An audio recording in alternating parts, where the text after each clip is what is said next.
Alright guys, just a bit of an update for watch a movie and actually just chill out on the bed. We're getting ready to move again. We'll be moving up to La Mata very soon. The first boxes will be going tomorrow. As you probably seen my last video, it's a bit paved with the car. I try not to get frustrated too much on these things, but I've got to admit I feel robbed on this. I actually feel like it's like Eastern European corruption. But then again, I know Spanish do exactly the same, Moroccans do the same. If anything, I have yet to come across somebody who says I've had zero problems with mechanics or anything here. If anything, most people seem to have absolute bloody nightmares. Or at least are aware of them.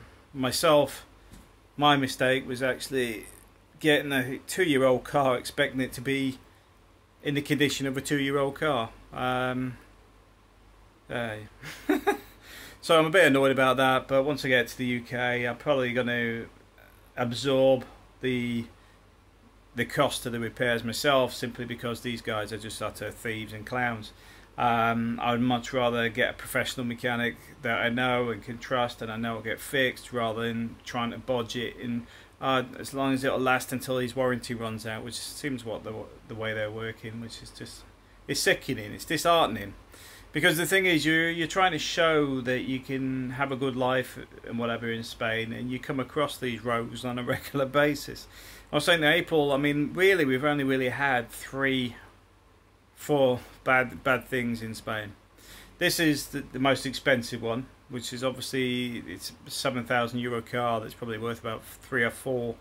By the time I get these repairs done, it's going to cost me probably 9 to 10k for getting all the repairs done. They were supposed to be done when they bought the car, but anyway.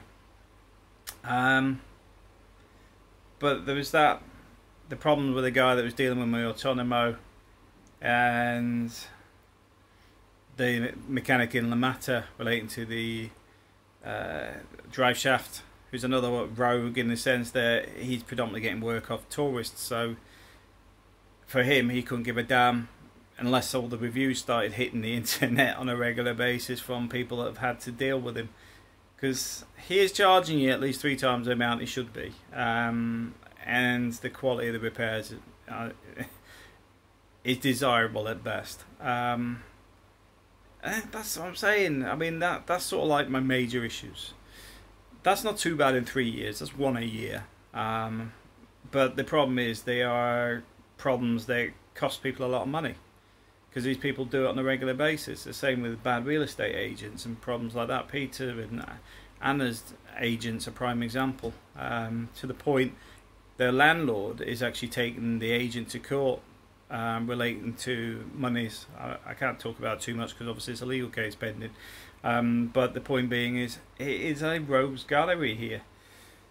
So I've started a scam site, because I thought, you know what, I'm not going to let anybody just put anything on there. It's not about somebody having cold fish and chips. It's about these things. It's about people that are fraudulent.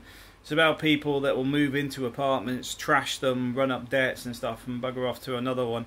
Those sort of things, where people can highlight them, because it will give them a rogues gallery of things in the area. I have no problem with that, and I think people should be able to do that. But anyway, moving along, trying to get back on the positive stuff. I've got a few jobs in the pipeline, so I'm likely going back to the UK to work for the rest of this year, and trying to set some up long term. I've got to get April and the kids to come over to the UK for a bit as well, so they can experience the UK as well. Not live there, because I've got to be honest, I've got no interest in living in the UK. I do like Spain. I do like it when I'm hassle free. It's just when you get these hassles that it drags you down a little bit.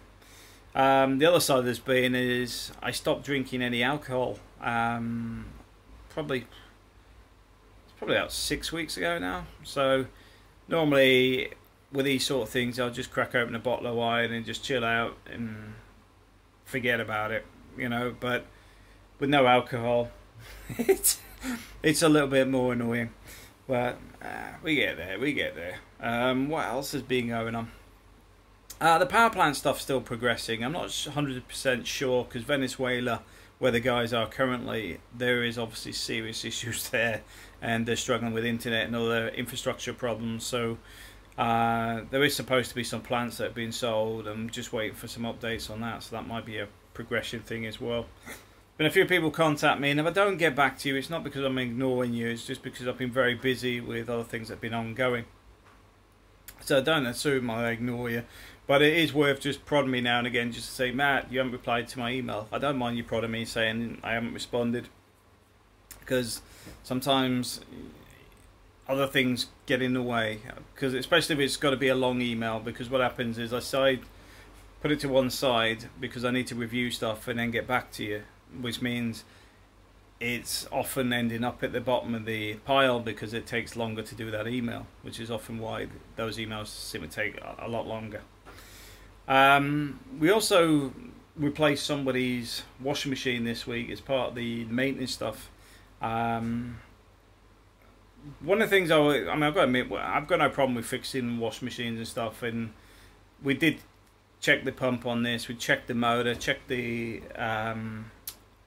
drum was turning, etc. But it looks like the issue on this was the gasket had sort of gone, so you ain't going to get replacement parts, simple as that. But don't mind spending an hour faffing about with it, see if we can get it going again, because obviously it's much cheaper than replacing it and a lot less hassle, than getting something delivered and the other one taken away and everything else.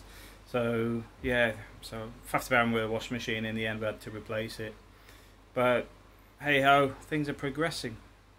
Not a lot going on in the Philippines at the moment, because we've got this move going on and we've got the hassles with the car. I put everything on pause, and obviously the work kicking off in the UK once one of those contracts drop in the right place, then everything will start moving again, because what will happen is it will release a pocket of cash, because it's going to be a bit of a cash generation.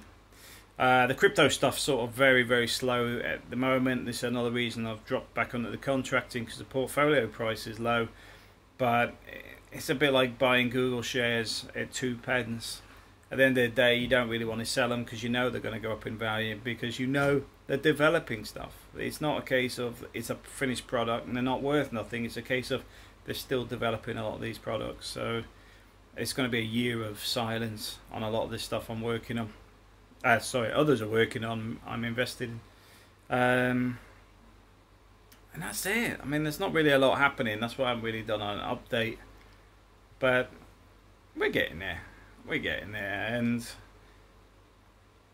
I've got to admit, it's a little bit frustrating the last couple of months. The car's let me down in a big way, because I wanted a reliable car, so I didn't have any hassles for the next 5 years.